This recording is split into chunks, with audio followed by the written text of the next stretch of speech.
Hey everyone, welcome back to the channel. In today's video, I'm going to show you how to enable quiet mode on Instagram. So if you don't know, quiet mode is an Instagram feature that is going to automatically disable notifications in a certain time of the day. So if you don't want to get bothered by Instagram notifications but don't want to manually enable them and disable them every day, then follow these steps. Open up your Instagram application in your mobile and then tap on your profile picture in the bottom right corner. Now click on these three bars in the top right corner of the screen. Tap on this first option, settings and privacy.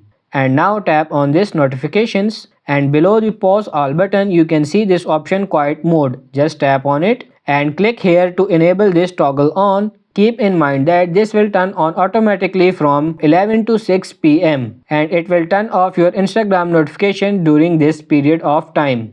It seems that you can't set the custom time for now, but maybe they will add it in another update. So that's pretty much it for this video. I hope this video was helpful. If it is, like it and subscribe to the channel. Thank you.